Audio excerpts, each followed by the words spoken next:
Dev. Lihat deh, ini ada artikel, ada yang nulis artikel tentang gender pay gap exposed at Galaxy Tech, a case of innovation without inclusion. Hah? Jadi data audit internal kita benar-benar bocor ke publik? Iya benar, karyawan kita tuh ngamuk tahu di kanal komunikasi internal sih. Lihat deh, hasil survei anonim juga baru masuk menunjukkan 76% karyawan tidak lagi mempercayai kepemimpinan kita. Mereka tahu kita membiarkan ketimpangan ini bertahun-tahun. Nih, makanya coba lu baca dokumen ini deh. Bener sih, dari data equal work unequal pay, gender pay gap kita tuh udah rata-rata 22%. Udah gitu nyampe 30% tingkat eksekutif. Belum lagi rasial diskriminasi kita 18%. Ini tuh bukan sekedar kesalahan operasional sih, ini tuh kegagalan moral sistemik. Baca. Situasi hukum makin buruk. Firman hukum yang mewakili ratusan karyawan mengancam melakukan construction lawsuit atas dugaan kita mengenai lingkungan kerja beracun dan bias promosi. Nah, selain itu IOC juga meluncurkan investigasi formal atas dugaan pelanggaran EKPA. Kita bisa diancam denda ratusan juta dan tuntutan pidana korporasi. Woi, kalian tahu nggak sih semenjak berita yang kemarin keluar, pasar saham kita turun 8% beberapa jam. Kalian tuh harus jaga nilai saham lah, jangan usah murah-murah apa sih. Nah dia benar, kalau kita langsung naikin gaji karyawan, ya kita tuh bakal lebih banyak, kita bakal kehilangan likuiditas. Ini juga buat butuh jutaan dolar, kita bisa krisis nih kalau kayak gini. Saya menyarankan alternatif satu, kita selesaikan masalah ini di luar pengadilan dan kita juga menggunakan NDA biar tidak ada lagi kebocoran.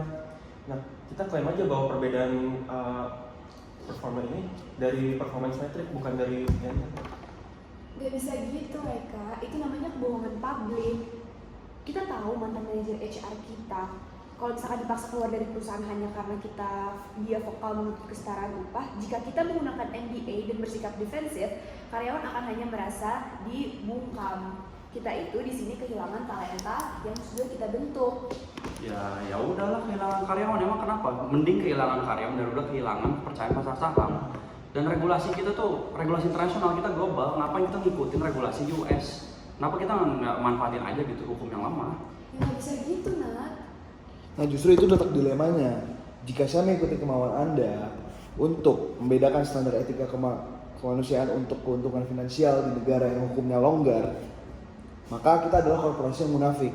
Pilihannya sekarang cuma dua, antara melindungi dompet investor jangka pendek atau menyelamatkan jiwa integritas jangka panjang perusahaan ini. Ya, jadi gimana keputusan Anda, Bapak Dewan Direksi mau tindakan hari ini juga? Saya menolak untuk pendekatan defensif. Keputusan final adalah tindakan transparansi dan kepatuhan berbasis etika. Anda gila ya. Itu kan bakal ngaruh ke kas kita. Terus jangan lupa hukum. Itu kan ngaruh ke hukum kita secara masif. Oh enggak, justru yang menyelamatkan perusahaan kita. Mereka tolong siapkan dokumen kerjasama penuh tanpa rahasia dengan EEOC. Kita akan membayar semua denda dan melakukan penyesuaian gaji. Galaxy Tech harus menegakkan hukum yang berbasis standar internasional dan sama semua. Lalu bagaimana dengan pemulihan kepercayaan di internal perusahaan karyawan? Oke, kita akan berikan wewenang penuh kepada Employee Advisory Council atau EAC untuk mengaudit ulang sistem promosi kita supaya kenaikan jabatan tidak ada bias dan transparan. Lalu menurut saya kepercayaan itu tidak bisa dibeli dengan uang penyelesaian yang ditutupi oleh MDA. Melainkan kepercayaan hanya dapat kita bangun dengan keterbukaan radikal. Wah, ini sih terlalu gila ya menurut saya. Emang siapa yang mau tanggung jawab? Baik, saya akan bertanggung jawab. Wah. Sebagai tanggung jawabnya, ini adalah surat pengunduran diri saya dari CEO. Apaan? Ya, krisis ini terjadi di bawah pengawasan saya selama bertahun-tahun. Dan ini merupakan kelalaian atau kurangnya pengawasan dari manajemen.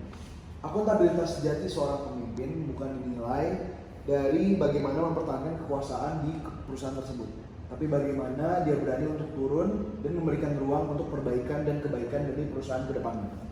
Tapi justifikasi Anda sangat kuat, Dav. Dengan mundurnya Anda, publik dan karyawan akan melihat bahwa komitmen kita pada inklusivitas bukan sekedar pencitraan atau PR stunt, melainkan sebuah prinsip yang nyata.